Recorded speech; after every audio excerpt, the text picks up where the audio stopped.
What's up, Will Mac Nostalgia? Dave here on our podcast. What's going on in pop culture right now? We got a big one this week. New music. Tommy Richman, fresh off Million Dollar Baby, smash success. Have to talk about the debut album. Also talking New York band Michelle, their third album, Songs About You specifically. And then on the movie front, we have a trio of films. Wolves on Apple TV Plus, starring George Clooney and Brad Pitt. Animated film The Wild Robot. And Francis Ford Coppola's long-awaited, polarizing Megalopolis. Oh, and of course we have to talk about the conclusion of HBO's excellent Industry Season 3. So make sure you subscribe, youtube.com/nostalgiapod, linktree.com/nostalgiapod, see links below. Get the best of 2024 Spotify playlist linked below. Let me know it's good, and let's get into it. What's up, Mac Nostalgia? Dave here with a review of Michelle's Songs About You specifically. Michelle, 6-person band out of New York City.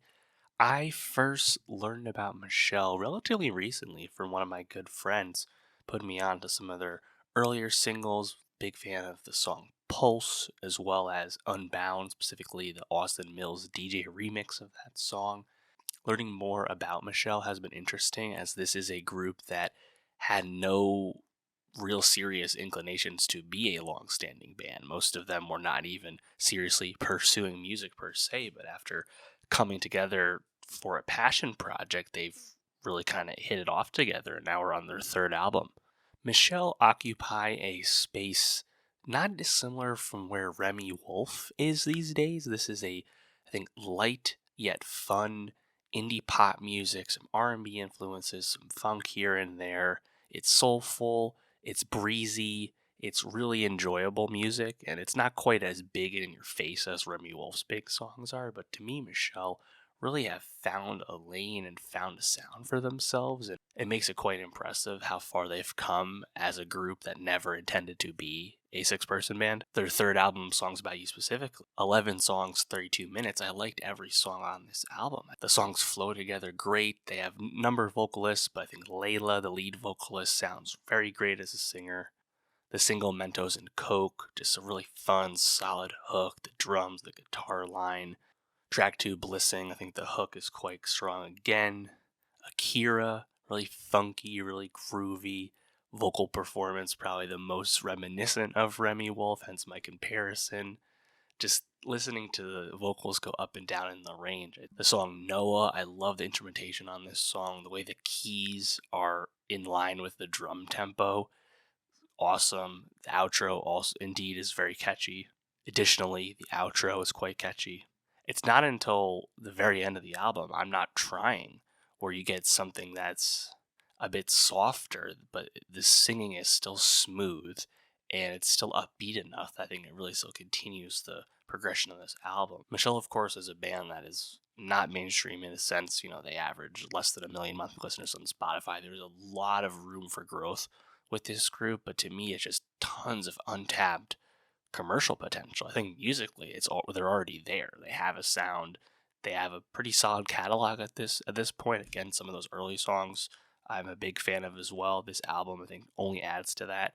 This is a band that I think, with more touring and probably a bit of a nice push from Atlantic, ideally, this is a band that could find a much larger audience. I would expect to see them on the festival circuit, building up that fan base. But when the music is this obviously there already, in a sense, I feel like it's only a matter of time, because they are also making music that is a bit in vogue these days. So I'm rooting for Michelle, and I'm expecting this group to really start to blow up. Maybe they'll need to get lucky a little bit on TikTok or something. We'll see.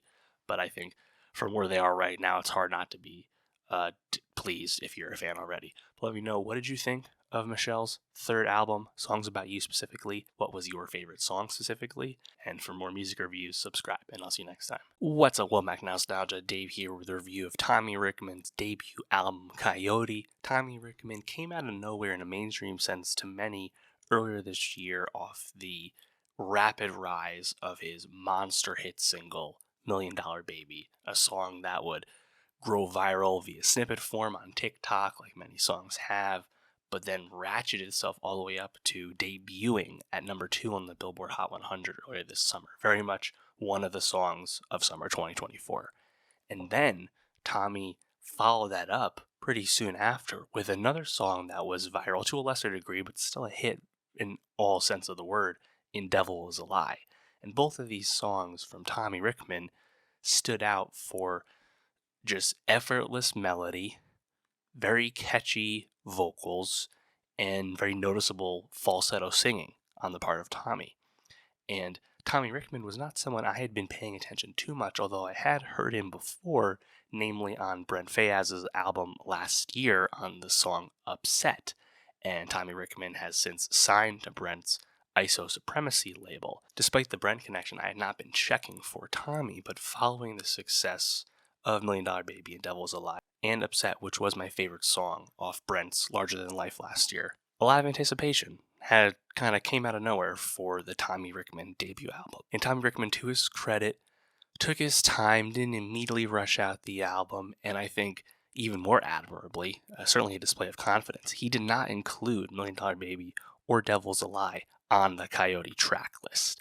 Definitely a measure of confidence in his own music, but he clearly wants to be more than just a TikTok artist, a ringtone, so to speak. And if you go back and listen to some of those early Tommy Richman EPs, you can tell this is already a guy who's been, genre experimenting. He is not just out of nowhere amateur musician by any means. That being said, the expectations were, I think, pretty high, and the curiosity level, at the very least, was pretty high. So I think there was a lot riding on Coyote. Ultimately, Tommy Richman's debut album, Coyote, is just okay. Off the massive hype with $1 Million Baby and Devil's a Lie, there was high expectations for this album, and really more than anything, a desire for Tommy Richman to display a longevity, a musical identity that we could invest in moving forward once the TikTok attention had waned. In that regard, Tommy Richman is somewhat successful. Tommy is a successful singer when it comes to melody, catchiness, mood, vibe. Unfortunately, I think he still is grasping for a bit of an identity, which makes sense as someone who has genre experimented a lot already. A lot of his songs are still pretty formless. He leans on the falsetto a lot. If you think about the discourse from some of the more recent singles in the lead up to Coyote, the charge of being a bit samey has come up. I wanted to be grabbed a bit more by Coyote. I think he almost played it a bit safe and leaned out of some of his hip-hop influence. That being said, there are still highlights on this album. I think the song Temptations in particular is a banger. The chorus explodes with the beat on that song. The way Tommy howls on the song Whitney also really grabs you. The song Give It All definitely has those earworm melodies that we've come to associate with Tommy. So he's very much a work in progress to me, but I'm still interested because I think when he's making something really catchy and grabbing, it's fun. I really enjoy it. I think if Tommy can perhaps learn at the feet of his label head Brent Faiyaz, I think that will go a long way. Honestly, they're kind of a great match because Brent's very much a self-made man himself and has paved his own way to massive success. It sounds like Tommy wants to go down a similar path, but I think Tommy also has a lot to learn in terms of really crafting that sound. I think a potential lane for Tommy also would be shown at the end of Coyote, the song Letterman, the song Green Therapy, very groovy, and I think the vibe is just a little bit different, a little bit of a different flavor than what we're used to, Maybe even like a song like Tennessee, where the bass hits just a bit deeper. Ultimately, though, I think his bread and butter will remain being really sticky with the vocals, and he'll probably live and die by how catchy that songwriting ends up being. So remains to be seen in that regard. I think Coyote is just okay, but there was enough on here. A song like Temptations really stood out. There's enough on here to make me continue to be invested, and certainly not going to put him in a flash in the pan category. That's not the case at all. But yeah, let me know. What did you think of Tommy Richman's debut album, Coyote? Are you happy? Are you disappointed? Are you waiting for more? Let me know. And for more music reviews, subscribe. And I'll see you next time. What's up, Will Mac Nostalgia? Dave here with a review of Wolves, the new action comedy film starring George Clooney and Brad Pitt from director John Watts, out now on Apple TV+. Wolves, and that's wolf with an S, not wolves. Wolves is the latest in the buzzy, star-laden movie package from Apple, following, of course, high-profile films like Napoleon and Killers of the Flower Moon, and noticeably less successfully earlier this year, Fly Me to the Moon. Wolves was noticeably taken out of its wide theatrical release, given a limited release, and kind of dumped on Apple TV Plus much quicker in a late-breaking change. And then Apple kind of tokenly acknowledged that they're going to make a sequel to this movie, which nobody bought at all. John Watts totally was just being paid out by that kind of face-saving maneuver as Apple pulled the plug on this movie's theatrical release. Normally, I'd be a lot more disappointed in that, and of course, still, it would be great if this movie got released just for some more product for the theater business. That being said, I get it. Wolves is a huge disappointment. The reunion of George Clooney and Brad Pitt should have been so much more entertaining than it ends up being on Apple TV+. You have John Watts making his first non-Spider-Man movie in a decade, and two leads who ostensibly should have great chemistry due to their past films together, namely the Ocean's trilogy, and yet Wolves has just nothing to it. This script is incredibly thin and really just has no tension. Comedy in this action comedy is very light. It's just unremarkable across the board. Is it bad? No, it's not bad at all. I think Clooney and Pitt just have a naturally high floor as performers, as screen presences. But the film is just moderately charming because there's just nothing to the story and the tension is so minimal. The chemistry between Clooney and Pitt is largely relegated to eye contact and body language and shared exasperation. There's just not a lot going on with any aspect of the film, really. Unfortunately, I feel like Wolves is very much a textbook example of a major piece of the modern movie-making business, in the sense that this is a package film where Pitt, Clooney, Watts package of the film Wolves was auctioned and sold. Apple buys this movie. There's just no development process with a film like this. It comes out as is. And this is certainly a movie that needed more time on the stove. We know Apple loves being in the star business. I'm sure they paid for this movie very handsomely, but it really just comes across as a check job for everyone involved. I thought the hotel meet cute, so to speak, between these two characters who are, fixers who are unaware of each other's existences, called in to solve the same problem, fix the same job. That meet cute itself was kind of funny in the hotel, the clothes swap scene, the general dick measuring contest between the two guys, but there's just really nothing to the movie. I think the best, filmmaking piece is this extended chase sequence on foot and in a car featuring Austin Abrams, but even that is just all right. I think this is just a great example of what happens when you have capable talent but just really lackluster material, in the sense that, again, it's not bad. The floor of this movie was always pretty high, and yet Clooney and Pitt don't really go out of their way to elevate the material either. So, yeah, I'm pretty disappointed in Wolves. Don't know what else to say, but let me know, what did you think of this movie? Did you like it more than me? If so, let me know why. And for more movie reviews, subscribe. And I'll see you next time. What's up, welcome back to Nostalgia. Dave here with a review of The Wild Robot, the new science fiction animated film from Dreamworks, from director Chris Sanders, and starring the voice work of Lupita Nyong'o and some other familiar faces. The Wild Robot is the best animated movie of the year. An excellent movie. I had no expectations going in. I was not familiar with the source material, but man, this is a Dreamworks banger in every sense. The concept is excellent, as this marooned assistant robot that has to find its way on a humanless planet in a community where it's alienated by all the wildlife it lives around, but then by sheer chance has to take care of a young duck. And man, does this movie tug on your heartstrings. I was not expecting to be as emotionally involved in this movie and this journey as I was with this movie. There's a key moment where the score absolutely soars, and let me tell you, you might shed a tear. You're gonna feel for these characters and these moments. Also, the Wild Robot does a great job of helping you empathize with a robot, with an artificial intelligence, which of course is an incredibly topical thing these days. Lupita Nyong'o's voice performance as her character Roz begins to evolve and rewrite her programming as time progresses does a really good job of communicating emotion on the part of a robot. Pedro Pascal also is excellent as the voice of Fink, this mischievous yet kind of outcast fox character. And Kit Connor also is great as Bright Bill, the orphaned goose that Roz is taking care of and has become the surrogate mother for. The themes of chosen family are just incredibly strong and effective with this movie. And I think the animation also is tremendous. This movie is absolutely gorgeous. It helps that it's set in, a wild forest for most of its setting. But man, like it's a beautiful film to look at. It's also great to spend time with tons of animal characters in like a natural setting. They're not anthropomorphic animals, but of course Roz is able to communicate with all of them, and thus so can we.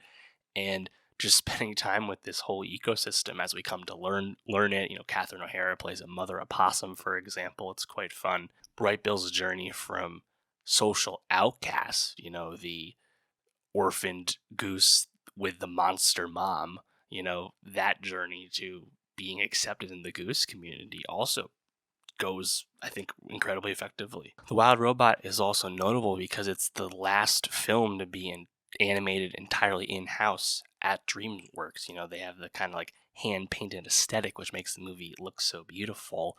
DreamWorks is now moving to like kind of an outsourcing outside vendor system, so that it's a bit of a shame that this is the last of it from a storied brand such as DreamWorks. But man, they definitely went out on a high note in this era of their existence. I want to shout out Bill Nye's voice work as Longneck, this older goose that takes in and accepts Bright Bill and helps him get, integrated into the community over time as this migration comes up, a major plot point in the story. I thought his performance was tremendous. Honestly, really brings a lot of warmth to the movie.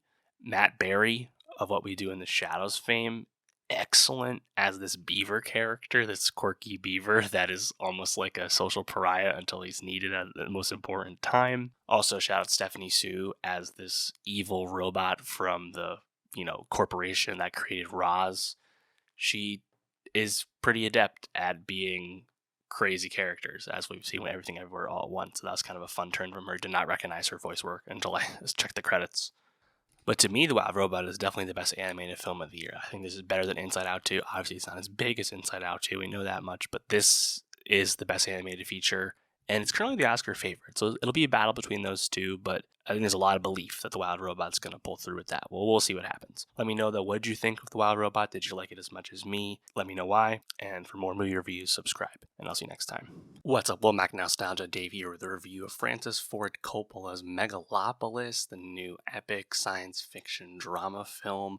Over 40 years in the making, long gestating project from Coppola. This film debuted to much fanfare and controversy earlier this year back at Cannes, and Coppola was able to find distribution, get this movie out via Lionsgate, although he has heavily financed this movie, famously selling his very successful winery business to get this over the line. And in a sense, Megalopolis and the story of how this movie was made is very much like a coda, a opus in a sense, to Coppola's whole career, someone who has made and lost many fortunes over the course of being a director who doesn't want to compromise his vision, to say the least. And it goes without saying that any Coppola movie deserves attention. This is his first film in over a decade, and he's the architect of one of, if not the greatest, 4-film run ever, as people know. Godfather 1, Conversation, Godfather Part 2, and Apocalypse Now. I mean, say no more. It hasn't just been the struggle to find a distributor and financing in terms of this movie being a struggle, and that's, again, leaving out the fact that it took him so long to get this movie actually made. Coppola went out of his way to cast various actors deemed controversial for one way or another, namely Shia LaBeouf, Jon Voight, and Dustin Hoffman. There was also the huge PR snafu controversy regarding fake critic reviews panning the film. There was a lot of reporting about Coppola's on-set behavior and how he treated some people on set. And then, of course, controversial just for its audaciousness, I guess you could say, is the live actor element, which is a small piece of this film where there's a scene where Adam Driver's character is speaking out to someone physically standing in front of the screen at your theater. And I was actually able to see the movie in IMAX with someone doing that. Well, remains to be seen if that live element will be carried throughout most of its theatrical run. I don't think so. Francis Ford Coppola's Megalopolis is bold, audacious, indulgent, overlong, at times incomprehensible. The visual flair has lots of saturation, positioned as a fable about the fall of Rome in a modern, futurist society. The film is intellectually kind of all over the place, and I think its main statement is hard to really latch onto just because this is a movie that has so much inside of it, and like scene to scene it's quite abrupt as we progress through this story. And yet I do find Megalopolis a hard movie to forget. And it's not just the live actor element in my theater. That almost kind of glazed over me just because the sheer audaciousness of what I had seen in the first half of the film. Adam Driver's Caesar Catalina character is this designer architect with a utopian goal, and he's famously created this magical building compound, Megalon, and his core conflict is with the mayor of the city, Cicero, played by Giancarlo Esposito. That core plot, I think, works well, even if we don't get super deep with any one character, just because we're spending so much time across various subplots, and there's just so much stuffed into the movie. But I kind of like the ending, I'm not going to lie. And for a movie that has tons of flaws and definitely moments that were dull to me, I also found things that I was definitely wrapped by. So certainly an unforgettable movie experience, and I honestly think it's fitting for like the conclusion of Coppola's career. I mean, he's in his 80s, he could certainly keep working. God knows Ridley Scott has proven you can be very prolific in your mid to late 80s. We know that. But this really kind of feels like the end of the line for Coppola, and I think it's cool that this like flawed epic is where he's leaving us. Does this light a candle to his great works of the 70s? Of course it doesn't. But to me, the sheer scope of the film is pretty unique as far as our standards go nowadays. That being said, mileage will vary on this film. You can look at the reviews. It's in the 50s on Rotten Tomatoes for a reason. This is a polarizing film based on its format, its length, its breadth of material. It makes sense that this is a film that's going to really straddle the line. The cast is obviously quite vast. I think Natalia Emanuel plays Julia, Cicero's daughter, who becomes the love interest of Driver's Catalina. I think Emanuel does a pretty good job in the movie for a character that's pretty thin, ultimately, just kind of this party girl, daughter of the mayor character. There's not much under the hood there. She does a pretty nice job with it, though. Aubrey Plaza is a lot of fun as Wow Platinum, what a name. This like TV presenter host who starts trying to cozy up to power and first pursuing Catalina, then moving on to John Voight's Hamilton Crassus character, the wealthiest man in Megalopolis, this banker. And then afterwards, Crassus's son, Claudio Pulcher, played by Shia LaBeouf. A lot of humor, a lot of fun stuff with the Plaza character.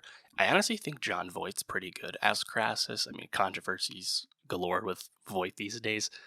In the movie, I enjoyed him. I think his piece of the ending is pretty humorous with the bow and arrow. Also, Shia LaBeouf, again, controversies aside, with Shia, a very troubled, problematic guy, as we know. He's pretty great in this movie as Claudio just because he's so scheming and conniving and malevolent. Like, he's a really fun villain character because he's like a joke, but like the way he like straddles society, he's fun in like the bacchanalia scenes, very much invoking the indulgences of Rome. Is there some heavy-handed stuff in terms of LaBeouf's character having this populist Trumpian rise as he tries to secure power? Yes, it's pretty obvious, but I definitely enjoyed him in the movie. Small role for Lawrence Fishburne, who is like the driver of Caesar, but also the narrator of the film at times. The narration is certainly sporadic, but it's Fishburne's voice. Hard to be too critical of listening to that. Small roles from Talia Shire, Jason Schwartzman, Catherine Hunter. Dustin Hoffman is also in the movie as one of Cicero's like goons, fixers. And he's like in the movie so lightly, like it's very infrequent. He has he dies in like a flashback. Like there's like, oh, and he's gone. Like they show like a brief moment of him like getting hit by a car or something. I don't even know what it was. Didn't really make an impression too much. I think one thing that was talked about with Megalopolis is that there was a bit of a free-rolling nature to how they portrayed some of the scripts. So I think the Hoffman character was certainly left on the cutting room floor. So he's almost in the movie for controversy's sake, given that Coppola's whole pitch on why he cast some of these guys and Obviously, they're all great actors in their own regard, but he wanted to make a point of casting people that have been canceled or controversial in some way. That way, the movie Megalopolis could not be labeled as some woke, treatise by the morons who talk like that, given that it's a movie about like utopian, idealized, city living and whatnot. Noble, I guess. Doesn't seem like Hoffman had too much to it, though, to be honest. The dialogue in the movie is also pretty interesting just because it's really quite a mismatch. Like, at times, they're speaking like Shakespeare, they're speaking like, Greco-Latin Hellenist speech of, ancient Rome and whatnot. I mean, there's one scene which I think is really good, which is in like the Megalopolis stand-in for Madison Square Garden. This confrontation between Catalina and Cicero with a lot of the other supporting cast watching everything as they're standing above this like model of the city and coming to blows over their goals for Megalopolis. Driver just starts ripping into the Hamlet to be or not to be speech, which apparently was just like an in the moment note from Coppola that he then left in the movie. So there's like moments like that in this movie that, in a sense, you can't stop watching, but they're also incredibly striking and subversive, and certainly examples of things that will not work for some people. There's also lots of like visual flashes, almost like screensaver type visuals that intersperse throughout parts of the movie. Like I said, it's incredibly overstuffed, but it's certainly a movie that would warrant multiple viewings, just because I think at that point you kind of latch on to the things that are more successful. And yeah, there's certain things to take away. I think visually, I think they do a decent job of like getting around the limited budget. And not that the movie was cheap, it wasn't 120 million, but like you have this urban Atlanta stand-in for New York City. There's certainly some New York things you can spot around like Times Square and whatnot. They heavily saturated. It gets quite bright. It's almost like the reverse of Zack Snyder, almost like the Schumacher Batman, actually. It's fun to contrast that visual flair you get to like the Fritz Lang 20s movie Metropolis, which is kind of the antecedent to this movie in terms of like utopian urban living movies. A lot here. I think the middle has some really slow stretches, and overall the movie was quite long. I think also the fact that I saw this early as like the simulcast of the New York Film Festival premiere this past Monday, where I actually watched like a 40-minute Q&A with Coppola, Robert De Niro, and Spike Lee. And let me tell you, Coppola was unforgettable listening to him rant and rave in real time, not knowing what he was going to say. But that also added 40 minutes to the experience. So I was in there about 3 hours, without getting up. So the movie itself is about 2.5 or so.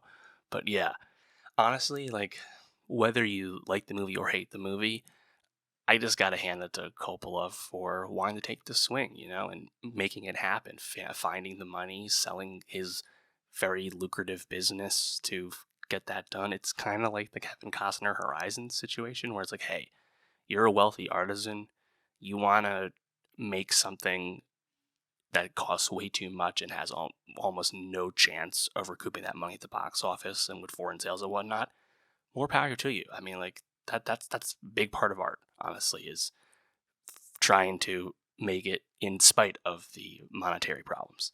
So I respect the hell out of it and found things to like about it, and I'm really curious to see what happens with the movie next. Like, the tracking is in like the $5 million range at the box office. It's only opening in like less than 2,000 theaters. It's not like a super wide release. It'll have some IMAX screens throughout the country. And yeah, I mean, awards, obviously very skeptical, right? Like a movie like this, which has so much indulgence to it, but also the fact that it goes against form in a lot of ways. I don't think that's going to really latch on with the Film Academy. So yeah, I wouldn't get your hopes up on that. Maybe some smaller awards bodies. But yeah, let me know, what did you think of Megalopolis? There's a lot to think about with it, that's for sure. Let me know. For more movie reviews, subscribe, and I'll see you next time. What's up? Welcome back to Nostalgia. Dave here with a review of Industry Season 3. Season 3 has concluded on HBO, and man, I've been on this Industry ride for a while, since episode 1 of Season 1 when it aired, and yet the show continues to get better and better. Industry Season 3 is the best season of Industry, and Industry is one of the best shows on TV right now. Creators Mickey Down and Conrad K have such a fearlessness to where they take this series. They cover so much ground and go through so much story, and thus you get so much character. A different show would have spent its entire runtime with its young traders on the floor of Pierpoint, the investment bank. By the end of season 3, Pierpoint is no longer doing the type of trading we had come used to. A different show would have had all of season 3 revolve around the Lumi IPO and Kit Harington's character. Instead, that story was resolved in 3 episodes. Industry Season 3 gave us HBO's Uncut Gems featuring Rishi. Having Harper leave Pierpoint at the end of Season 2 has now let Mahala blossom in this role as Harper has become the boogeyman on the show. Ken Leung's Erica has risen up into a key member of this series, which originally was more focused on its younger characters. I'm just so over the moon with this show because it's kind of unlike anything we have right now. It takes a lot of inspiration from shows we like.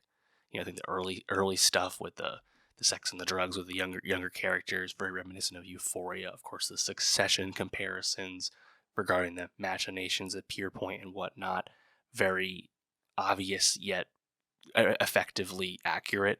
More than anything, though, I think the world building of Pierpoint has been so on point, and it's been a common refrain with this show, but the fact that industry is able to maintain and ratchet up tension and dramatic stakes in the world of high finance using jargon and terminology that the average person does not recognize in the slightest just speaks to the strength of its writing, the strength of its acting, and its character development.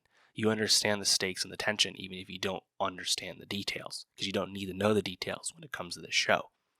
Definitely was a pivotal season for Marisa Abella's Yasmin. Of course, the Yaz character has been a bit unique from her peers on the show due to her fame, her famous father. Of course, he's incredibly in battle. We learn a lot about that, a lot of the troubles of her youth at the very end of the season. But more than anything, season 3 leaves us at quite the crossroads, and more than a crossroads, more of a turning point for the show. The show is leaving behind its first era, you could say, and Yaz is a big part of that, where she knows deep down that she can't be with Rob, Harriet Lottie's Rob, because there's a ceiling on Rob's ability in society, and thus she decides to enter into a arranged marriage of sorts for financial but really power reasons, with, of course, Kit Harington's character, the Lumi CEO. It's a decision that you completely understand because the show does the groundwork to develop that over the course of the season. And the goodbye they have in the finale and how kind of abrupt and somewhat cold it is, man, like it's a bit heartbreaking, but it also kind of hits. And it's funny because it's like they were not like a romance that you were like super invested in following over the course of the series. They were usually just friends over the course of the 3 seasons. And yet, like, it does feel like a big shift, as perhaps Rob as well might be going off the Silicon Valley. Will he be on the show? I'm pretty sure he will be, but we'll see. Of course, Pierpoint has shattered its London trading desk following its, last minute ability to sell itself to the Gulf. Where does that leave Eric, who has received a nice payout but no longer works for Pierpoint?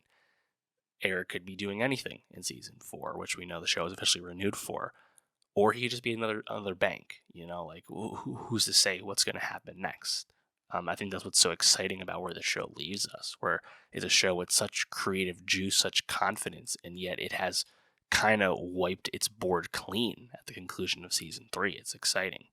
Throughout the course of the season, I think the Industry Season 3 also really, expanded the world once again by bringing in the notion of class. And of course, that's a big aspect of Yasmin's decision to leave Rob, but also, a big aspect of the plotting of the show as we get to know a bit about Otto's, wealthy power broker character, and Harper's fascination with him and his fascination with her and her abilities and whatnot.